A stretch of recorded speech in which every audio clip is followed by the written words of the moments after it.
Berikut ini adalah presentasi terkait dengan proposal tesis yang dirancang oleh Nanang Setiadi yang berjudul Pengembangan Perangkat Pembelajaran Matematika Berbasis Pendidikan Matematika Realistik Indonesia atau disingkat PMRI berorientasi pada keterampilan pemecahan masalah. Dalam tesis ini terdapat beberapa identifikasi masalah yang digunakan sebagai dasar penelitian. Yang pertama, terkait dengan adanya peserta didik yang dalam kegiatan pembelajarannya hanya disajikan latihan soal yang tidak kontekstual pada materi penjumlahan dan pengurangan bilangan. Identifikasi masalah berikutnya yaitu peserta didik tidak diberikan kebebasan dalam menentukan cara penyelesaian masalah penjumlahan dan pengurangan bilangan. Yang selanjutnya, peserta didik tidak diberi kesempatan untuk berinteraksi dengan peserta didik lain dan hanya diharuskan menyelesaikan soal-soal mereka sendiri. Selanjutnya, kegiatan pembelajaran yang terlihat monoton membuat beberapa peserta didik cepat merasa bosan. Kemudian, sebagian peserta didik terlihat tidak dapat menyelesaikan beberapa latihan soal yang disediakan dan lebih memilih mengobrol dengan teman sebangkunya. Temuan lain yaitu pendidik belum merancang rencana pelaksanaan pembelajaran atau RPP atau modul ajar mereka sendiri. Mereka masih menggunakan RPP atau modul ajar yang diunduh dari internet. Selanjutnya, pelaksanaan pembelajaran matematika di kelas masih tidak sesuai dengan RPP atau modul ajar yang dimiliki, sehingga kegiatan pembelajaran yang dilakukan menjadi kurang sesuai dengan tujuan pembelajaran. Temuan lain yaitu pendidik mengungkapkan bahwa mereka masih belum maksimal dalam merancang kegiatan pembelajaran disebabkan karena adanya transisi kurikulum baru, sehingga mereka masih dalam proses mempelajari cara pembuatan rencana pembelajaran pada kurikulum merdeka. Selanjutnya, pendidik belum merancang LKPD atau lembar kerja peserta didik secara mandiri dan cenderung menggunakan buku paket sebagai acuan latihan selama kegiatan pembelajaran yang membuat LKPD kurang sesuai dengan kebutuhan belajar peserta didik.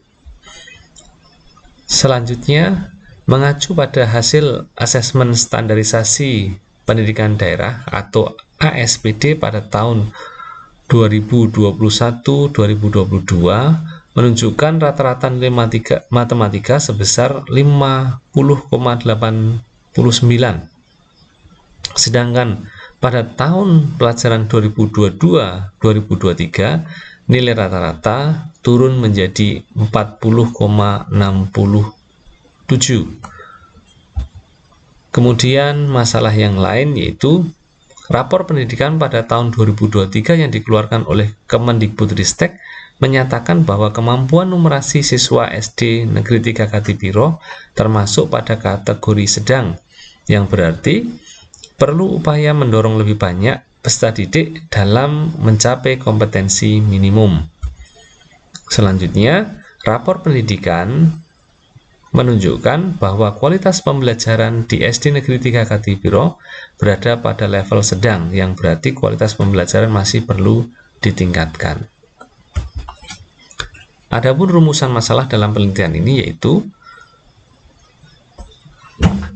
bagaimana kelayakan perangkat pembelajaran, yakni rencana pelaksanaan pembelajaran atau RPP dan lembar kerja peserta didik atau LKPD dengan pendidikan matematika realistik Indonesia atau PMRI untuk meningkatkan kemampuan memecahkan masalah peserta didik dilihat dari aspek kevalidan, kepraktisan, dan keefektifan. Tujuan penelitian ini yaitu untuk menghasilkan perangkat pembelajaran berbasis PMRI yang berorientasi pemecahan masalah yang memenuhi kriteria valid, praktis, dan juga efektif.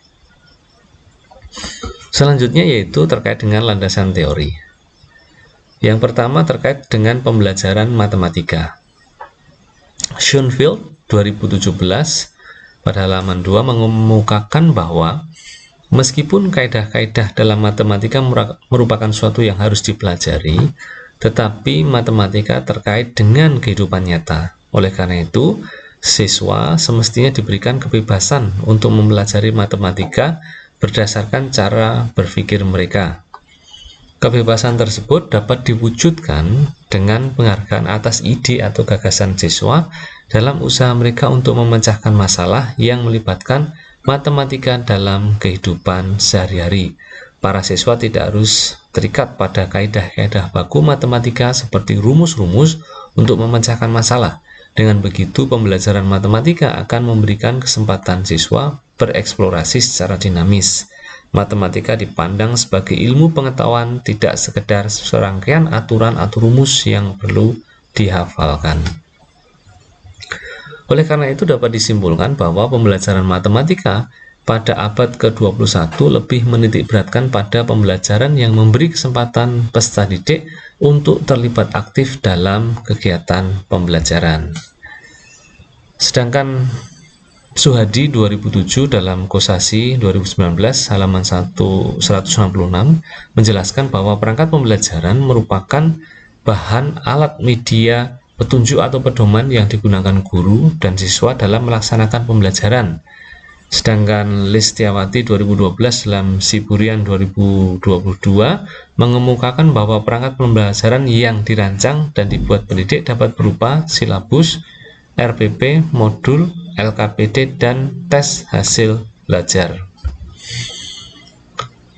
Berdasarkan kajian akademik kurikulum untuk pemulihan pembelajaran tahun 2022, dalam kurikulum Merdeka terdapat 3 perangkat pembelajaran yang dikembangkan, yaitu modul ajar, alur tujuan pembelajaran, dan proyek penguatan profil pelajar Pancasila. Modul ajar yaitu RPP yang disusun dengan detail pembelajaran yang lebih rinci.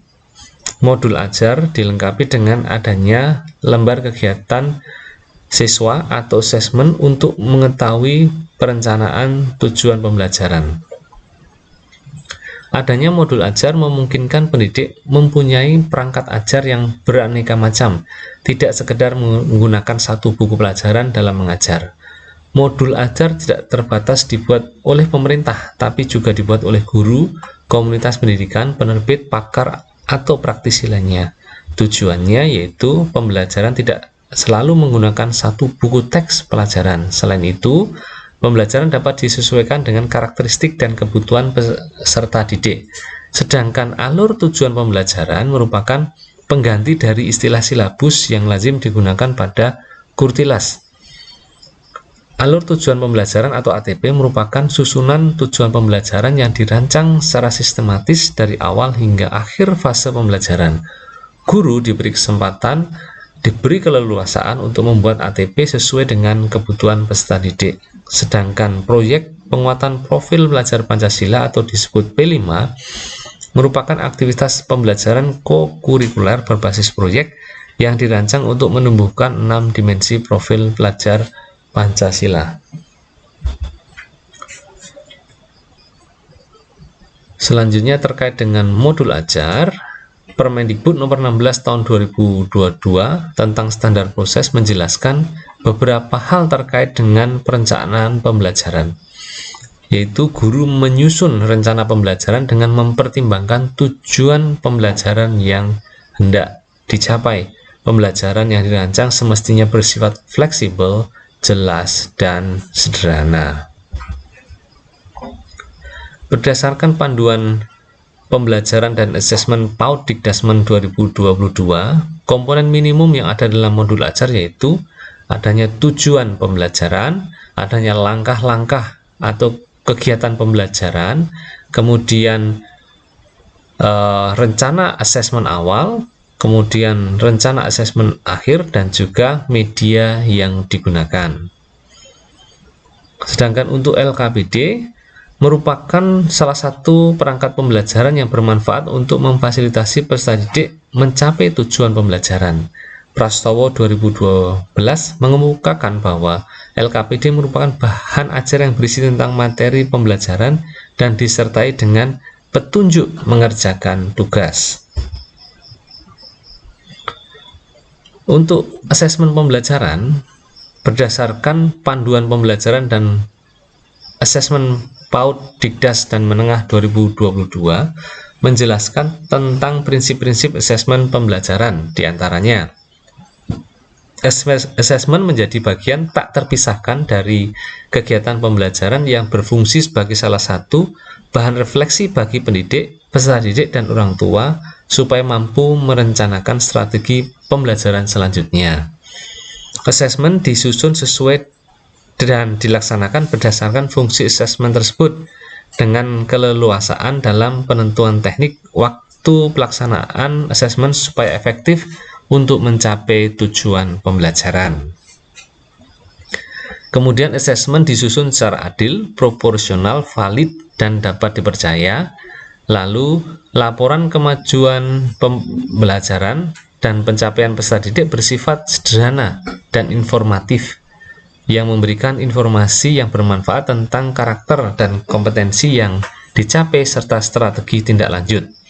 Selanjutnya, hasil asesmen digunakan oleh peserta didik, pendidik, tenaga kependidikan, dan orang tua sebagai bahan refleksi untuk meningkatkan mutu pembelajaran.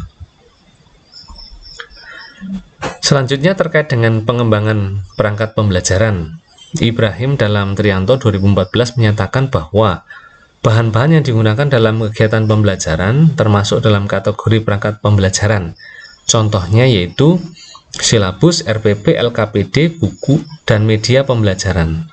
Julela 2012 mengungkapkan bahwa pendidik merancang kegiatan pembelajaran untuk menciptakan kegiatan pembelajaran yang menarik, membahagiakan, mengaktifkan peserta didik, dan mendorong mereka untuk mampu mencapai tujuan pembelajaran.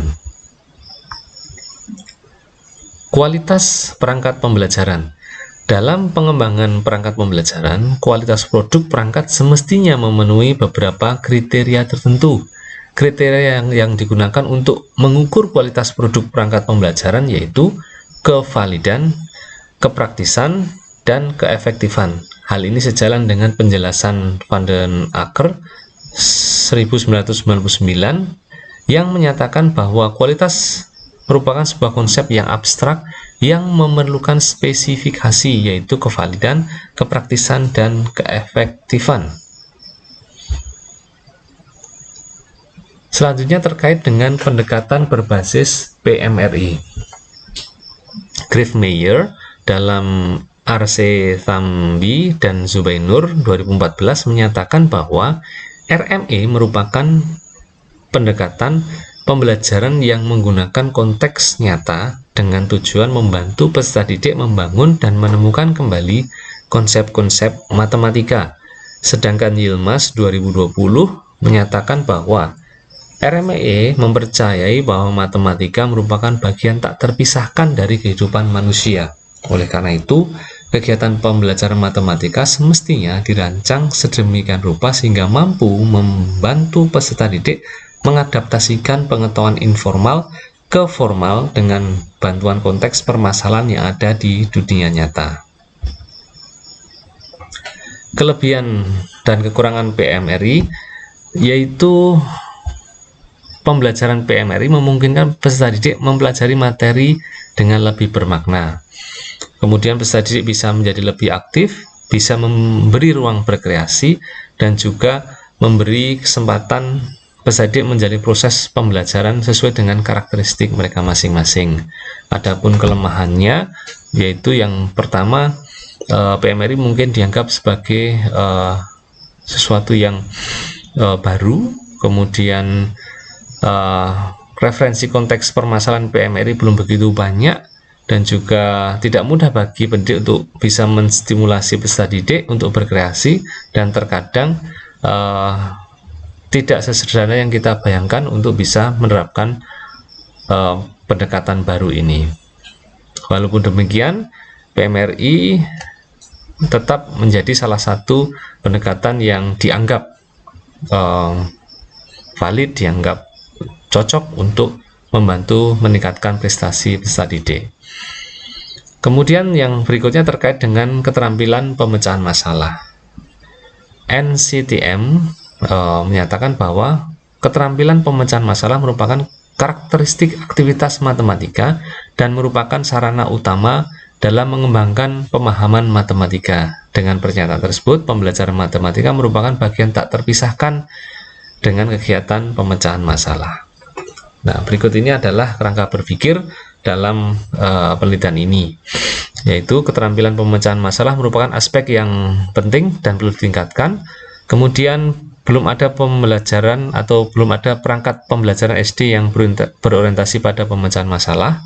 Kemudian pendekatan yang digunakan adalah PMRI, lalu pengembangan perangkat berdasarkan PMRI berorientasi pemecahan masalah, dan juga perangkat pembelajaran PMRI yang dihasilkan semestinya valid, praktis, dan efektif.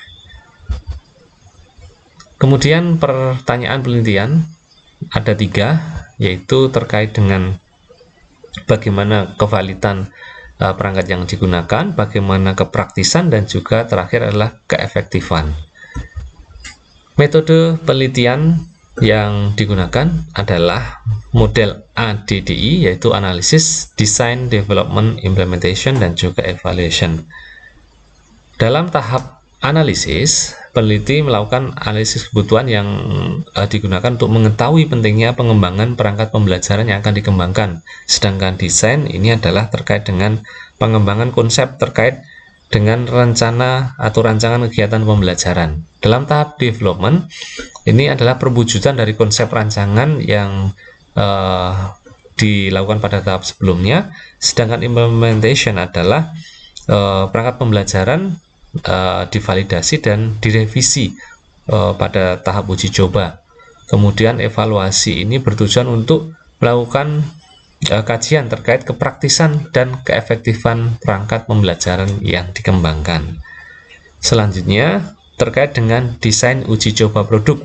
Uji coba perangkat pembelajaran merupakan tahapan yang krusial untuk dilakukan. Tujuannya untuk mengetahui kualitas perangkat pembelajaran yang dikembangkan.